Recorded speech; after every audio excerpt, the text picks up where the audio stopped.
Tab here, hope you're all keeping well. Yes, another video to keep the channel ticking over. I did promise I would, and this is exactly what that is. Freedom Day in the UK, the 19th of July, when a lot of restrictions are lifted, but I hope we can continue to display a modicum of common sense, because we're not out of the woods yet. But anyway, this isn't a COVID channel, this is very much a car channel. And on this video, I want to discuss the practicalities of owning a 570S, because whenever you tell somebody you've got one of these cars, this is the kind of response that you get. Oh yeah, I don't know why he bought one of those. That's not very practical, is it? Whereabouts do you take that then these days? Whereabouts? Oh, what do you go and buy that for? I mean, where do you park it? You can't take it anywhere. What a daft car that is. Oh, I don't know why you bought that car. I mean, where do you take it? Where do you park it? What do you do with it? Pointless. Excuse the bad accents, but anywhere in the UK, you kind of tend to get that response, unless it's a genuine car head who does enjoy these things. It might be a little bit more positive. But normally the people that do say that are parents with 38 children.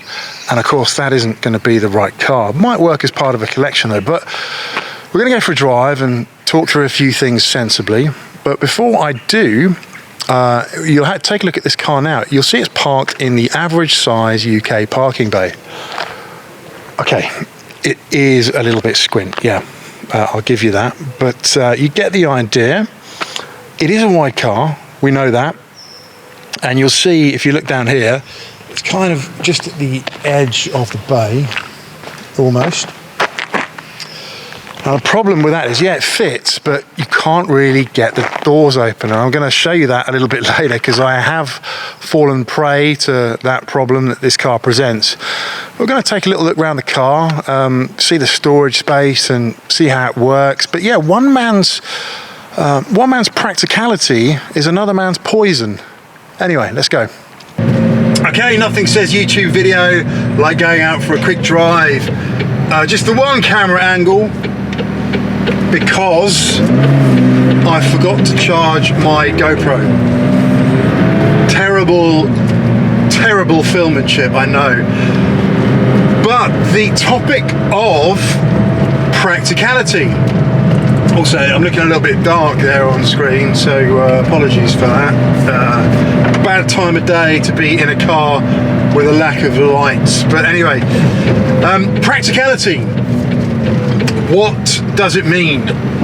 Well, people always talk about the practicality of a car, and the word practicality is very, very subjective indeed.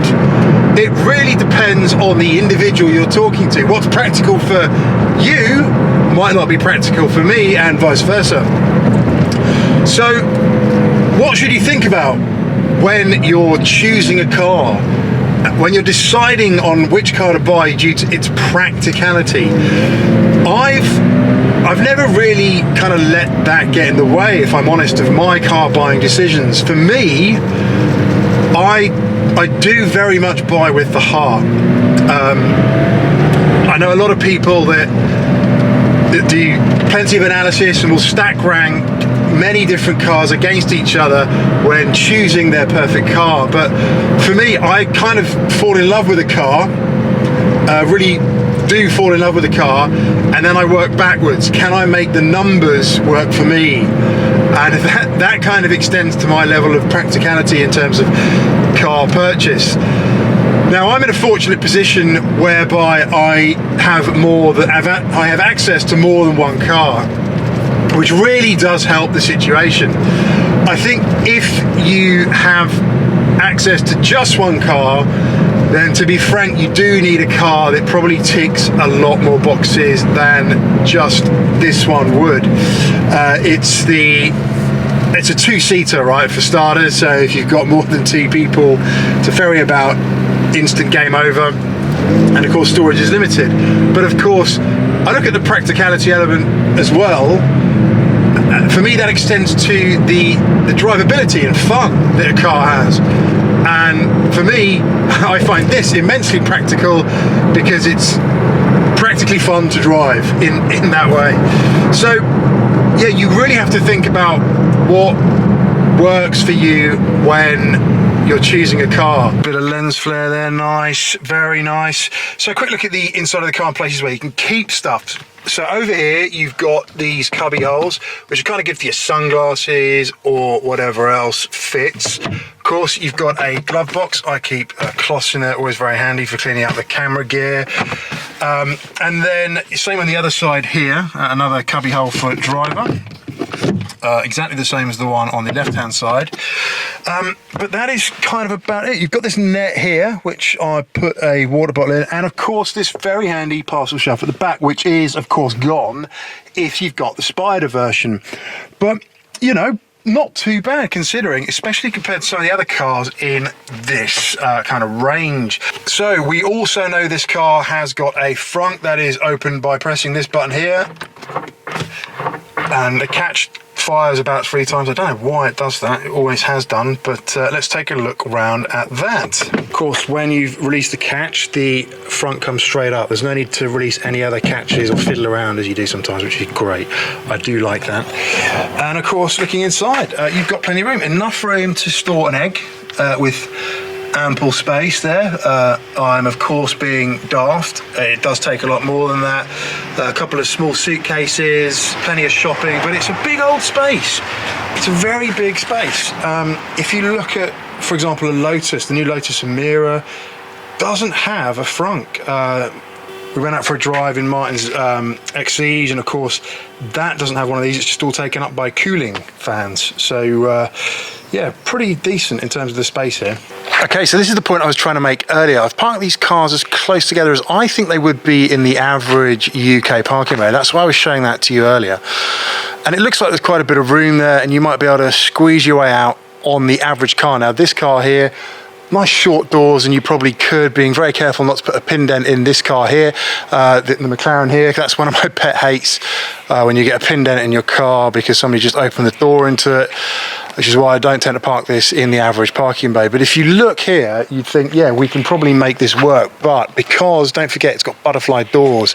So if I come around here and open the car, they kind of probably come out at about a 45-degree angle, I reckon, but very quickly we're going to encroach on and hit the car here, and there's absolutely no way you're going to be kind of getting out that gap. I certainly wouldn't be able to anyway, with the fact I've eaten so much during lockdown.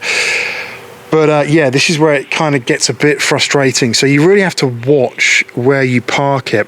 Now,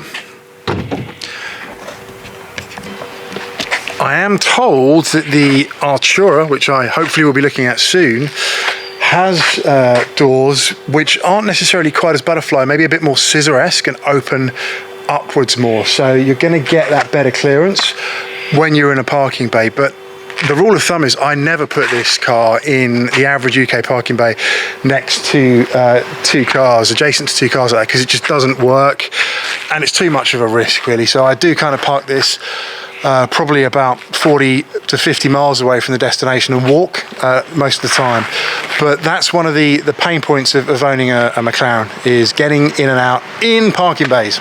And I think to go up to somebody else and say your car isn't practical is telling them their car isn't practical for them, when quite frankly it might well be. So it is a very, very subjective subject.